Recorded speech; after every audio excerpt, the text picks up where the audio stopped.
how they made me eat the puke. Today I want to talk about substance abuse, but not in the way that you're thinking. Levels of intimacy and why you have none. I'm Cass. I'm Kathryn. Can't love and hate your partner. When he talks about non-sexual flirting, it's about connecting at a level that it's so fun when you connect at that level. We're MorrowMarriage. Let's flip divorce statistics with the new marriage. Welcome to the MorrowMarriage podcast, guys, where it's real, raw, anointed, and uncensored and anointed. Fair five. Sorry, guys, had a bit of coughing fit today, so we're gonna do the best I can with my voice. Now, today I want to talk about how they made me eat the puke. You know where I'm going with this? Your parents. Yeah, I'm gonna go into this. Just a few examples. We are not gonna go down memory lane today, but I want to go through a few examples of what it was like living with my parents. You know that they screamed at each other all day long. You may not know this, but my dad would be the kind of person, and my mom eventually to follow, where things would just get picked up and thrown away. So my dad would clean up everything in my mom's office by throwing it into a garbage bag, which you know what that means. A lot of the stuff you need, gone. My mom would do that to us. You know, we would be sitting at the table and it would be like, I could not stand onions. I could not stand onions. I love onions now, as you know, but my mom would force feed me the food until I puked, and then I'd still have to eat that. How old were you? I don't actually recall. This would be Grand Prairie, so between 90 and 95. So, you know, I was around 9 to 14, somewhere in there. Your mom was force feeding you? Yes. I remember in Grand Prairie, remember the I home. I feel like I didn't know this part of the story. Oh yeah, Like spoon feeding you at 10 years old. The Chinese food, which I could not stand. And so when I puked, I'd have to eat it. Now, the reason why I bring this up, honey, no wonder you were so such an screwed asshole. up. So the reason why I bring this up is not to justify my bad behavior. You know, I filmed some content that's going to be coming out here shortly after. But if you're not feeling empathy when he says that, you better go check yourself.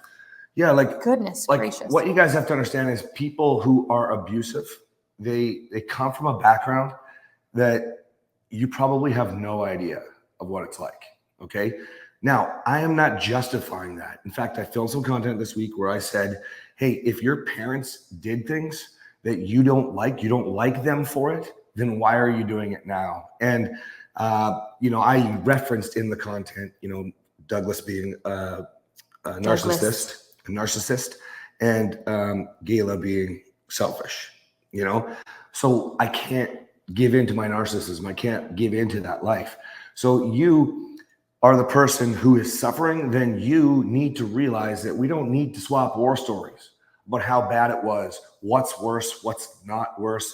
Like, remember when I first met you, you're like, that's abuse. And I was like, what? Because my parents never beat the shit out of me. I mean, I got beat with a belt sometimes. My dad always hit me, made sure to cut my ear, make sure that I would get a good echo, and he'd say, that's for next time, you know?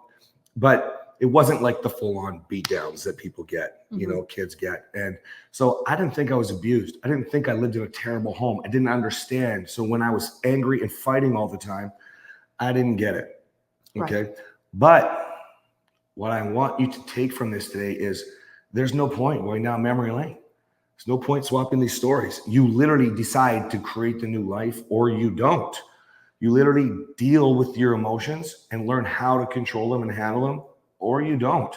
I don't care what your mommy or your daddy did to you. I don't care what unfortunate incident transpired in your life. You don't like how you live. You don't like how you act. You don't like the things that come out of your mouth. You don't like the fact that you feel like a failure.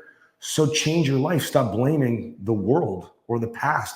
I'm sorry that bad things happened to you. I'm very sorry.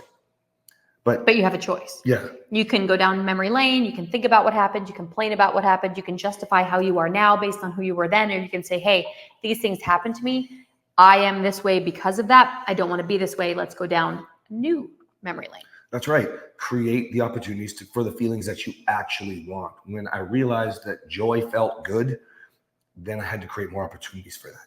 When you want that and you do the things that you need to do to make that happen, then you can take a step forward, i.e. don't do the things that hold you backwards. Like, why are you talking about in therapy for 10 years? Why? I realize you might have PTSD for something. There are ways to move forward that are more effective than sitting. I'm not saying don't deal with your pain or your trauma. I'm just saying, if it defines you, you're not dealing with it. So stop. Just stop. I saw a cool reel. I can't remember who it was. Maybe Tony Robbins. He asked some kid, he goes, look around the room and look for anything brown that you can see. You guys, if you're not driving right now and you listen to this, do this right now. Look around the room. Look at everything that's brown. Okay? Got it? Mm-hmm. Okay. How many things did you see that were red? None, because I wasn't looking for them. Exactly. So if you're looking at your past, where will you stay? If you look to what you want and the future that you want, you will see more of what you want.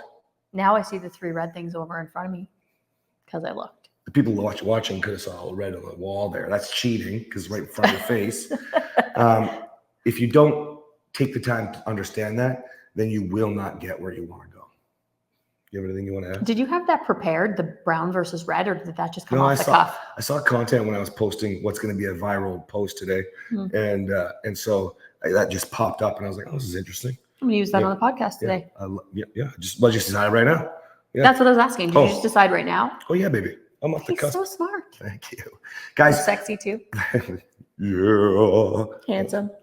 Baby, funny. stop. Okay, shh. I love you. Helpful. Generous. Guys, if you live in the past, you don't hear this. That's right. This is the point. So the next thing I want to talk about really quick before we end this is that a lot of times you do move out from the past. You do create the opportunity, but then you're working with a partner who won't. It's the exact same thing. If your partner's stuck in the past issues, then you have to still provide them, show them the life that is better than what they're dealing with, what they're remembering, what they're being triggered by. Show them the red, not the brown. That's right. Yeah. Red is passion, by the way. And red is just a color that That's we were looking for in the room. It's also true. All right, guys, we'll see you next time. Bye.